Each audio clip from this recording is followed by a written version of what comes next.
Welcome back to my channel টিয়ার পরিবারে তোমাদের সবাইকে স্বাগত। তো বন্ধুরা, আজকে তোমাদের সাথে কোনো ডেলি ব্লগ শেয়ার করব না শেয়ার করব কোনো রান্নার ভিডিও, না শেয়ার করব কোনো চুল বাঁধার ভিডিও বা হাতে মেহেন্দি পরার ভিডিও বা মন্দিরে যাওয়ার ভিডিও।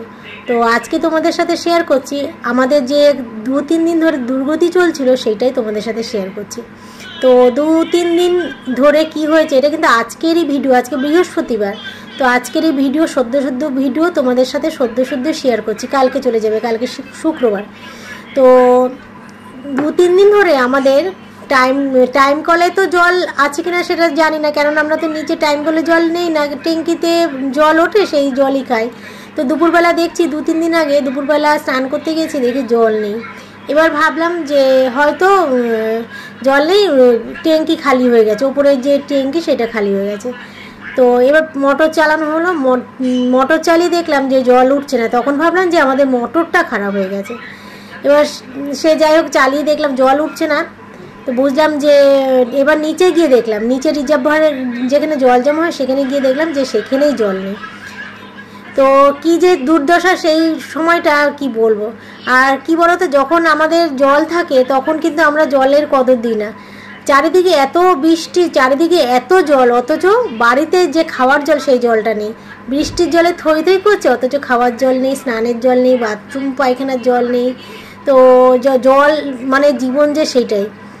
তো সে যাই হোক নিচের যে রিজার্ভার সেটাও গিয়ে দেখলাম জল নেই। এবার ভাবলাম কি রাস্তার কলের জল তো এখন সরু হয়ে পড়ছে, তাই জন্য হয়তো জল পড়ছে না, জল ভরতে টাইম লাগছে। তারপরে সে যাই হোক সেই বেলাটা তো গেল, ছেলে গেল পাশের বাড়িতে স্নান করতে, আর পুকুরে জল টেনে টেনে কাজ করা হচ্ছে এইভাবে। মানে দোতলার উপরে পুকুর থেকে জল নিয়ে যাওয়া কতটা কষ্ট। তো সেই যাই হোক বিকেলবেলায় যে দেখলাম নিচে রিজার্ভার জলে ভরলো না, তখন বুঝলাম যে এক ফোঁটাও জল ঢোকেনি। আমরা ভাবলাম যে জল শুরু হয়ে পড়ছে, বিকেলে হয়তো ভরে যাবে। তো বিকেলবেলা দেখি এক ফোঁটাও ট্যাঙ্কিতে জল ঢোকেনি, এক ফোঁটাও না। তখন বুঝলাম যে ফেলুর খারাপ হয়ে গেছে। তাও তখন ভাবিনি ফেলুর খারাপ হয়ে গেছে। আমরা কল মিস্ত্রিকে ডাকলাম। তো কল মিস্ত্রি তো প্রথমে আসবেই না, বলবে সব দিকে জল কম শুরু হয়ে পড়ছে, তোমাদের দেখবে কালকে ঠিক হয়ে যাবে।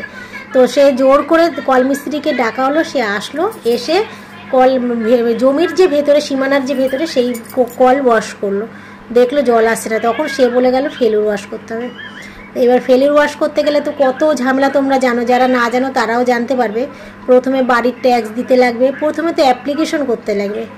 তো এই কলের ব্যাপার নিয়ে সেই অ্যাপ্লিকেশনটা করলো, করে নিয়ে গেল। এবার যেখানে জলের ট্যাক্স সেইখানেই গেল, জলের ট্যাক্স না, জলের তো এখন ট্যাক্স নেই, বাড়ির যে ট্যাক্স সেই ট্যাক্সটা দিল, দরখাস্ত করে ট্যাক্স দিল, বাড়ির যে ট্যাক্স দিল, দিয়ে সেখান থেকে একটা রসিদ দিল, দিয়ে কলের জায়গায় পাঠালো। সেইখান থেকে কলের জায়গায় একটা কাগজ জমা দিল, টাকা কিছু জমা দিল। দিয়ে তোমরা না জানো, তাই যারা জানো না তাদের জন্য আমি বললাম, তাদেরও একটু সুবিধা হবে।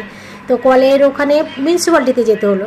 মিউনিসিপ্যালিটিতে গিয়ে এই বাড়ির ট্যাক্স আর কলের ওখানে কল খারাপ হয়ে গেছে বলে ফেলুর ওয়াশ করতে হবে, সেখানে একটা দরখাস্ত করতে হলো।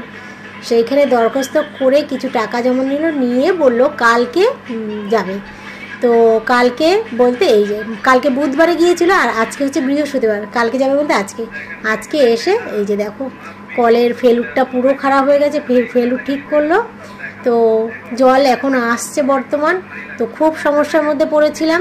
আর সত্যি কথা বলতে আমরা যখন পাই জল তখন কিন্তু অত মানে কদর করি না, মানে জল এত অপচয় করি তখন বুঝতে পারি না যে জলটা কত প্রয়োজনীয় জিনিস। যখন জলটা না পাই তখন খুব মনে হয় ভীষণ প্রয়োজনীয়। তো খুব অসুবিধা হয়েছিল 2-3 দিন ধরে। আর এতটাই কষ্ট, নিচ থেকে দোতলায় থাকলে যাওয়া হয়, নিচ থেকে উপরে জল তোলা কতটা কষ্ট। তো সে যাই হোক একদম মুখে হাসি ফুটেছে আমাদের, একদম মাথা খারাপ হয়ে গিয়েছিল 2-3 দিন ধরে।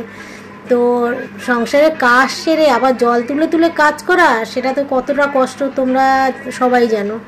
তাও বাড়ির মধ্যে পুকুর ছিল বলে এই একটা সুবিধা হয়েছে। আর আমার বর গেছে পাড়ার পুকুরে স্নান করতে, ছেলে পাশের বাড়ি স্নান করেছে, আর আমি তো ওই যে হাফ বালতি জলে স্নান করা সেরকম আর কি কোনো রকমে স্নান করেছি।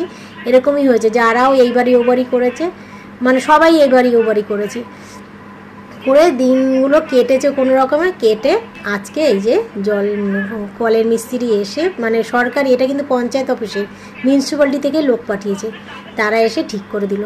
আর এই ফেলুর ওয়াশ করতে কিন্তু অনেকটাই ঝামেলা, বাড়ির ট্যাক্স যত বছরে বাকি থাকে তত বছরে ট্যাক্স দিতে লাগে, তারপরে একটা পারমিশন নিতে লাগে, যে রাস্তার ফেলুর ধরবে সেই জন্য একটা পারমিশন নিতে লাগে, তারপরে ওরা মিউনিসিপ্যালিটি থেকে লোক পাঠায়। তো এতগুলো নিয়মকানুন করে তারপরে ফেলুর ওয়াশ করতে আসে। তো সে যাই হোক, নিশ্চিন্তে এখন আমরা নিশ্চিন্তে, আর ফেলুর ওয়াশও করে দিয়ে গেল।